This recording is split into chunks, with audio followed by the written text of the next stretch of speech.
Okay, so I want to talk a little bit about making changes and realistic expectations. And I've been thinking about this since I've been away on this break, and obviously starting to come out in my bikini, and starting to become more conscious of my body and being in public, because we don't tend to do that a lot.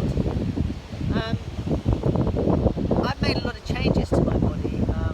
I've had transgender surgery, and it's always interesting looking at how I behave or how I present myself contextually. Obviously, being Vic's wife, I tend to stay in a more female role now, but obviously I do actually have a body to be able to present as male if I choose, because I actually have a male chest. But something occurred to me in thinking about health in general, and that is about the expectations I have about my body and about expectations in general. So what I notice now when I look at my body, I'm reasonably trim. I'm not slim, but I'm about a size 10, between 10 and 12.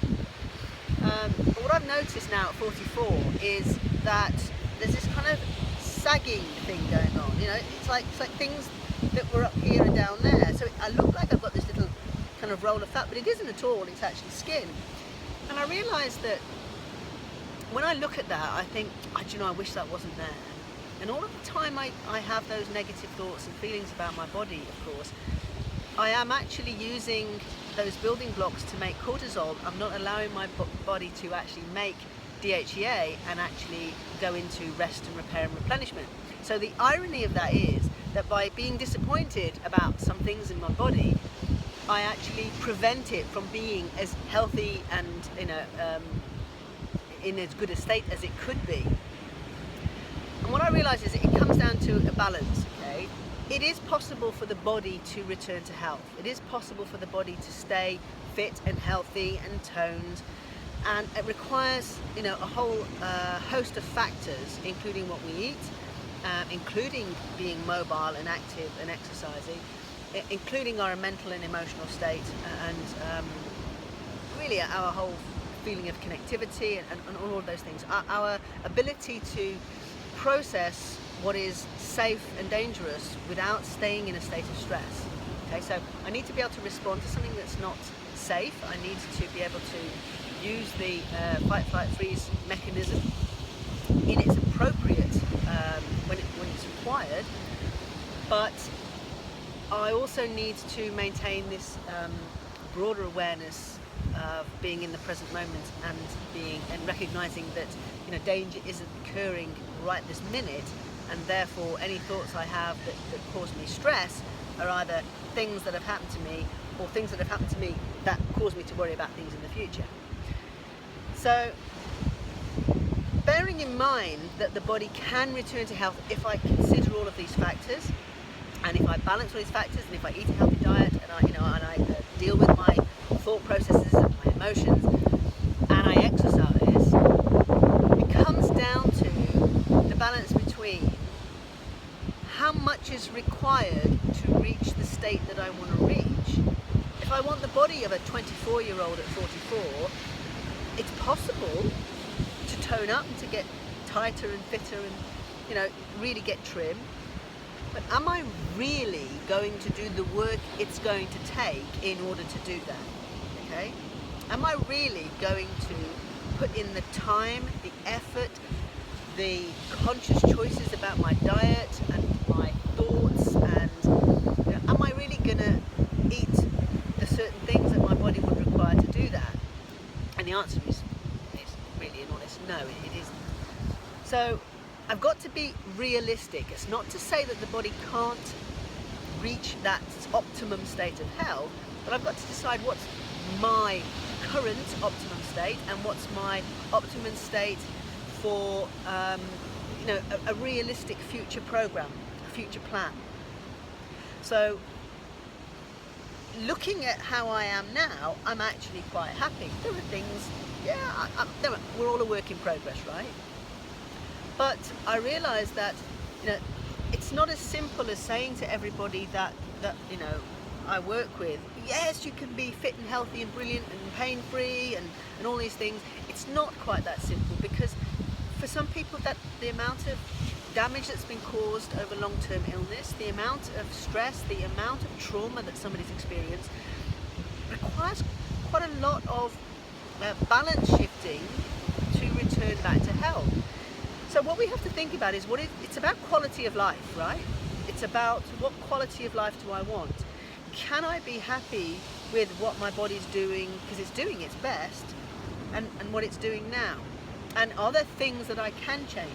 So in conscious health practice, we look at what are some of the smaller things that we can start making small adjustments, while we look at the bigger picture and we look at the bigger patterns and the bigger trauma that needs processing and needs releasing from the system. But realistically, I can do more exercise. I have been going to the gym, but then we stopped going for 2 or 3 months with all the travel, and I kind of fell off the wagon with the gym visiting. We were going 3 times a week and I felt pretty good. So yesterday I did 60 squat thrusts, and today I can barely walk. So, I feel kind of virtuous that I did it, but it did make me start to appreciate my body and appreciate it's not doing so bad. Okay. Now, 5 years ago only, I had chronic fatigue. I had a chronic bad back. I was alcoholic, depressive, clinically depressed, and actually had kind of rageful outbursts of violence as well. I think I've done quite well to get to the state of health that I've got, and I need to remind myself of that as well. So the point is, these things can happen, these things can change, but it's about accepting how much effort I'm prepared to make and how much change is realistic with the effort that I'm prepared to put in. So I really just wanted to reflect on that and look at, can I be happy with where I'm at more, instead of adding insult to injury again and moaning about where I'm at, knowing I'm actually not going to do much about it, because that's not helping, is it? So that's what it comes down to. What are the things that I am going to change? What are the things I really, really feel I really have a deep desire to change? I'm very keen to change. What are the things that, if I'm honest, if I do a really, really fair appraisal, am I actually going to do anything about that? And the answer is probably not. Then maybe it's time to let go of moaning about that. Maybe I need to look at things in a different way that create a new environment in my body that actually means that those things may even take care of themselves. Okay, so instead of moaning about the things I'm not ever going to bother to change, maybe if I just start appreciating that I'm doing my best, it might mean that those things start to change by themselves. Wouldn't that be interesting? So yeah, I just wanted to share that thought and just think about, if we just stop for a moment and appreciate the fact that we're here, maybe it's not all bad. Maybe there is something I can be grateful for. Maybe there is something I can appreciate. Maybe it's time to take stock about how, maybe I haven't given myself credit for where I've got to, and start appreciating the good work that I have done and the progress that I have made, so that I can keep doing that. The Chinese have an expression called man man lai, and it literally means slow, kind of arrive, to come. And it's a bit like saying slowly catch your monkey. But man man lai is a really good thing that I kind of remind myself sometimes. I think actually I'm going in the right direction. And if not, maybe it's just a slight trajectory change to keep myself on track. And maybe I'm tacking, okay? Have you ever thought about that? Maybe that I am still going in the right direction. Maybe I tack across a bit like that, and then I think, oh, okay, maybe not. And I tack back this way, and I tack back this way. Tacking's okay, because I'm still going in the right direction. Okay? So, here's to happy tacking and not berating myself too much when I've kind of over-tacked and gone a little bit far in one direction, and I just need to re-steer my course. Okay? So, what are your thoughts? Do you overtack? How far off your course do you feel you are sometimes? And what do you do to bring yourself back?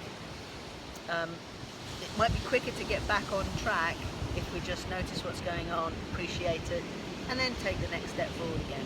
So I'm going to try and practice what I preach, and not berate myself when I do something that I intended not to do but still did. And yeah, I look forward to hearing what you think.